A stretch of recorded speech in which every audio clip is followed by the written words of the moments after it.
Hi hello guys, welcome back to Anas talks. ഞാൻ അനസ് യൂസഫ്. കേരള ടീമുകൾക്ക് വിജയത്തുടക്കം. ഐ ലീഗ് 3 കേരളത്തിനെ റെപ്രസെന്റ് ചെയ്തിട്ട് 2 ടീമുകളാണ് പങ്കെടുക്കുന്നത്. കഴിഞ്ഞ വർഷത്തെ കേരള പ്രീമിയർ ലീഗിന്റെ ചാമ്പ്യൻസ് ആയിട്ടുള്ള കേരള യുണൈറ്റഡും അതുപോലെ തന്നെ റണ്ണേഴ്സ് അപ്പ് ആയിട്ടുള്ള സ്പോർട്സ് അക്കാഡമി തിരൂർ അഥവാ സാറ്റ് തിരൂർ. 2 ടീമുകളും അവരുടെ ഐ ലീഗ് 3rd ഡിവിഷന്റെ ആദ്യ മത്സരത്തിൽ വിജയിച്ചിരിക്കുകയാണ്. സാറ്റ് തിരൂർ നേരിട്ടത് സ്പോർട്സ് ഒഡീഷനെയാണ്.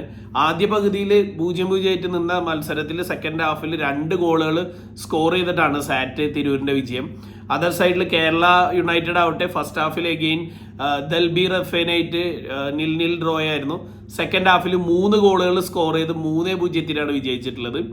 ഐ ലീഗ് 3 ഒരു ഗ്രൂപ്പിൽ 5 ടീമുകളാണുള്ളത്. So total 5 ഗ്രൂപ്പുകളിലായിട്ട് 25 ടീമുകളുണ്ട്. ഈ ഗ്രൂപ്പിലെ ചാമ്പ്യന്മാരാവുന്ന ടീമാണ് ഐ ലീഗ് 3യുടെ ഫൈനൽ റൗണ്ടിലോട്ട് ക്വാളിഫൈ ചെയ്യുന്നത്. പിന്നെ ബെസ്റ്റ് സെക്കൻഡ് പൊസിഷനിലുള്ള ഒരു ടീമും, അങ്ങനെ 6 ടീമുകൾ ക്വാളിഫൈ ചെയ്യും. അവിടെ 6 ടീമുകളായിട്ട് 5 മത്സരങ്ങളുണ്ട്. അതിൽ ഏറ്റവും കൂടുതൽ പോയിന്റ് വരുന്ന 4 ടീമുകളാണ് ഐ ലീഗ് സെക്കൻഡ് ഡിവിഷനിലോട്ട് ക്വാളിഫൈ ആവുന്നത്. ഇന്ന് ഞാൻ മുഴുവൻ ടൈമും കണ്ട മത്സരം സാറ്റ് തിരൂരിൻ്റെ ആയിരുന്നു. സാറ്റ് തിരൂരിൻ്റെയും കേരള യുണൈറ്റഡിൻ്റെയും മത്സരങ്ങൾ ഏകദേശം ഒരേ സമയത്തായിരുന്നു. ആദ്യം തുടങ്ങിയ കളി സാറ്റ് തിരൂരിൻ്റെതായതുകൊണ്ട് ഞാൻ വാച്ച് ചെയ്തതും ആ മാച്ച് തന്നെയാണ്. സ്പോർട്സ് അക്കാഡമി തിരൂർ വളരെ ഇമ്പ്രസീവ് ആയിട്ടുള്ള പെർഫോമൻസ് ആണ് ഇന്ന് അവരുടെ ഭാഗത്ത് നിന്ന് ഉണ്ടായിരുന്നത്. നിയാസ് റഹ്മാൻ കോച്ചിൻ്റെ പിള്ളേർ നല്ല രീതിയിൽ, നല്ല കാണാൻ വൃത്തിയുള്ള രീതിയിലുള്ള ഫുട്ബോൾ കളിച്ചെന്നൊക്കെ പറയില്ലേ, ആ ലെവലിൽ നല്ല രീതിയിലുള്ള പെർഫോമൻസ് ആയിരുന്നു. ഫസ്റ്റ് ഹാഫിൽ ഒരുപാട് ചാൻസസ് ഉണ്ടായിരുന്നു.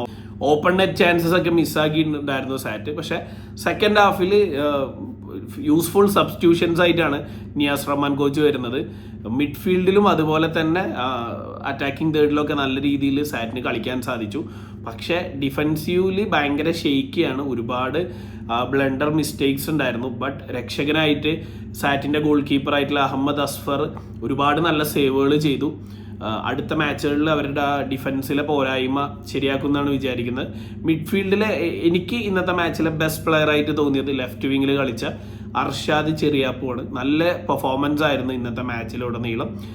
സെക്കൻഡ് ഹാഫിൽ കാസർഗോട്ടുകാരൻ റിഫാത്ത് റംസാൻ്റെ ഗോളിലാണ് സാറ്റ് തിരൂർ ആദ്യം ലീഡ് കണ്ടെത്തുന്നത്. അതുപോലെ തന്നെ സെക്കൻഡ് ഹാഫിൽ തന്നെ ഒരു കൗണ്ടർ അറ്റാക്കിൽ നിന്ന് വന്ന ബോളിനെ ഹുസനുൽ ഹാദി എന്ന് പറയുന്ന യങ്സ്റ്റർ വലയിലെത്തിച്ച് 2-0 കംഫർട്ടബിൾ ലീഡിലോട്ട് സാറ്റ് എത്തി. 2-0 സ്കോർ വന്നു. അതിൻ്റെ ശേഷം ഒരുപാട് ചാൻസസ് സാറ്റ് തിരൂരിന് ഉണ്ടായിരുന്നു. ബട്ട് അൺഫോർച്ചുനേറ്റ്ലി അവർക്ക് അതൊന്നും കൺവേർട്ട് ചെയ്യാൻ സാധിച്ചില്ല. പിന്നീടുള്ള സമയം നല്ല രീതിയിൽ ബോൾ ഹോൾഡ് ചെയ്ത് പൊസിഷൻ ഗെയിം കളിച്ച് മാച്ച് 2-0 അവസാനിക്കുകയും 5 ടീം അടങ്ങുന്ന ഗ്രൂപ്പിൽ 3 പോയിന്റ് സ്വന്തമാക്കാനും സാറ്റിന് സാധിച്ചു. സാറ്റിൻ്റെ അടുത്ത മത്സരം 5th അതുപോലെ തന്നെ കേരള യുണൈറ്റഡും ഫസ്റ്റ് ഹാഫ് എനിക്ക് മാച്ച് കാണാൻ സാധിച്ചില്ല. പക്ഷെ ഫസ്റ്റ് ഹാഫിൽ 0-0 ആയിരുന്നു. സെക്കൻഡ് ഹാഫിൽ കുറച്ചും കൂടി ഉണർന്ന് കളിച്ച കേരള യുണൈറ്റഡ് നല്ല രീതിയിൽ പെർഫോം ചെയ്തു. ഫസ്റ്റ് ഗോൾ വരുന്നത് ഒരു കോർണറിൽ നിന്നാണ്. കോർണറിൽ നിന്ന് അവർ വില്യം നേടിയ ഗോളിലാണ് അവർ ലീഡ് എത്തുന്നത്.